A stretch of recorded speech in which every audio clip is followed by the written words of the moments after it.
It seems like most manufacturers bring out a new special edition every 5 minutes, all to entice you back into the showroom. Limited run stickers, curiously named plaques.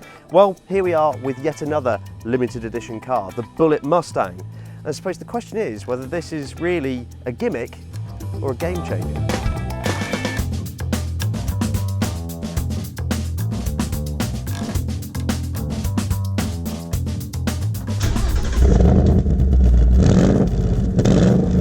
Okay, I freely admit we are a little late to the party with the Ford Mustang Bullitt, but if you really need justification as to why we're driving the car again, it's just had its limited run production extended again through next year as it's proven so popular, and it's also the 55th anniversary of the Mustang itself.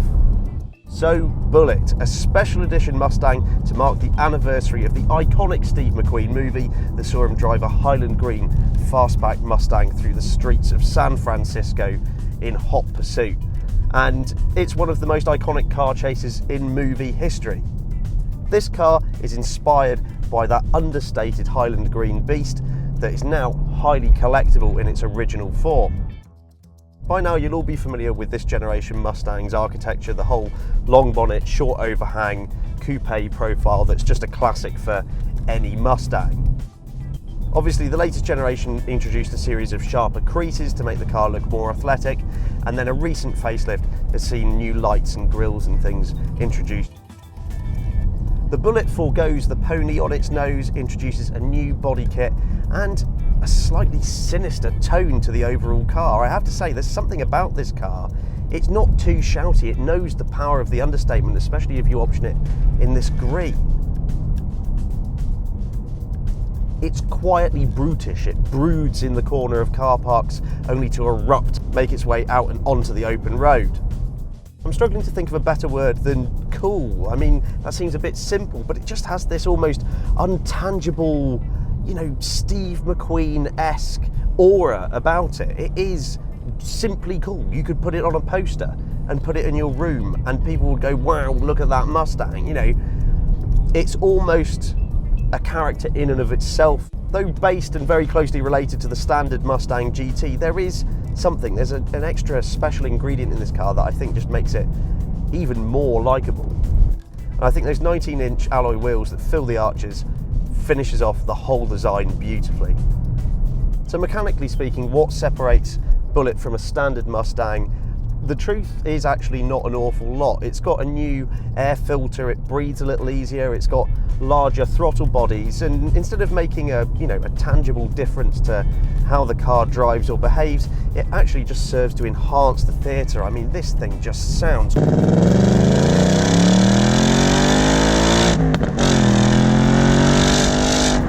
The thunder in your eardrums comes courtesy of a naturally aspirated 5-litre V8 engine, so only marginally more than what the standard Mustang does. Now that's largely because this is a Euro spec car and we lose some with, changing it to right-hand drive and such.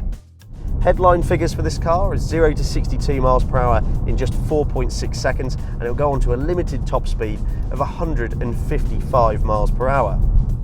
But it's not so much about the power with the Mustang or any large capacity V8 engine, it's about the torque. 592 Newton meters of this can surge you on in almost any given gear.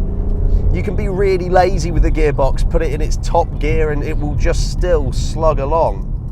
But it's when you really start to play with this short throw 6-speed manual gearbox, which is actually topped with this really cool cue ball, that the party starts. Because this is a car that loves to be grabbed by the scruff of the neck.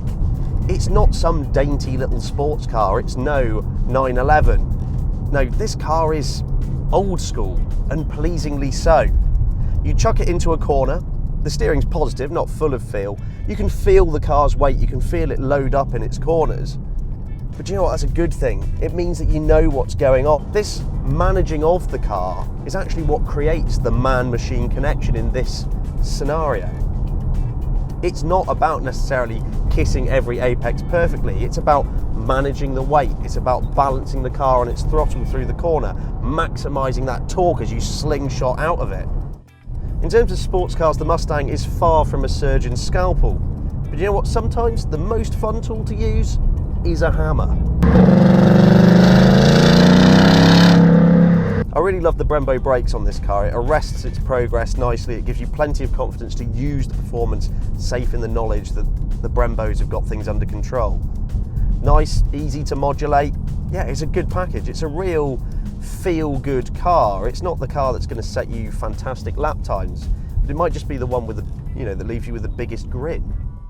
For those drivers not blessed with the coordination for heel and toe, this manual gearbox will also auto blip on downshifts, further making you look like a hero to all of your passengers. The Bullitt comes standard with a load of creature comforts such as Apple CarPlay that's within Ford Sync 3 infotainment system. You've got a great B&O stereo in here. You get these excellent, really bolstered Recaro sports seats. Yeah, while there are some questionable plastic materials in this car, I have to say, generally speaking, it's a bit of an event. It's a cabin that's not so caught up on ensuring that every stitch is in the right place. It's more function. It's denim jeans as opposed to suit trousers. The cynic in all of us will look at the Mustang Bullitt and go, yeah, 50k is a bit pricey for a special edition car with some fancy paint and nice alloy wheels.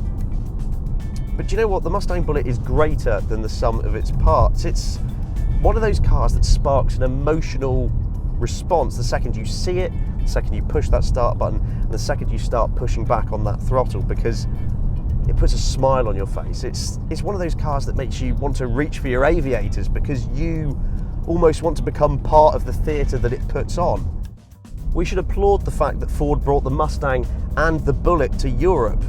And in today's turbocharged world, a naturally aspirated engine like this that's so characterful, that's worth celebrating. Thanks very much for watching, and let us know what you think in the comments below.